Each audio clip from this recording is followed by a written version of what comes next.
एक छोटे से शहर में रहती थी शफीका बेगम। शौहर की अचानक मौत के बाद वो बेवा हो गई। 3 बच्चों की परवरिश इसके कंधों पर आ गई। दिन रात मेहनत करती, सिलाई का काम करती, बच्चों की तालीम और खाने पीने का बंदोबस्त करती।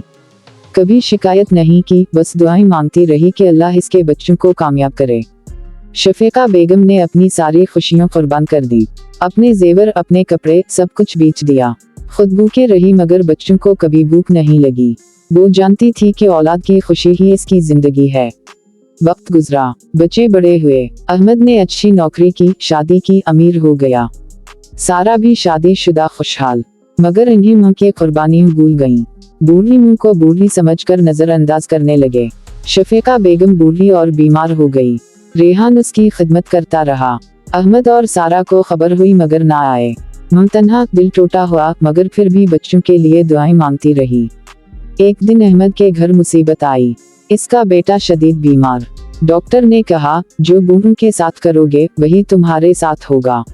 अहमद को एहसास हुआ, इसे मुंह की कुर्बानी याद आई। वो रोता हुआ मुंह के पास पहुंचा।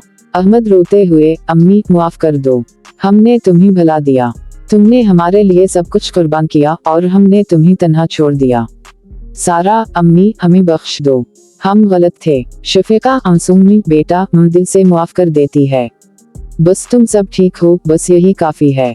अहमद और सारा ने मुंह को अपने घर ले आया। अब वो उसकी खिदमत करते हैं। माँ खुश है। याद रखी, माँ की कुर्बानी कभी ना भूलें। बूढ़ों की इज्जत करो क्योंकि वक्त बदलता है और जो बूढ़ों के साथ करोगे तुम्हारे साथ वही होगा। अगर ये कहानी पसंद आई तो लाइक, शेयर और सब्सक्राइब करें। अल्लाह हम सबको माँ की कद्र करने की तौफीक दे। आमीन।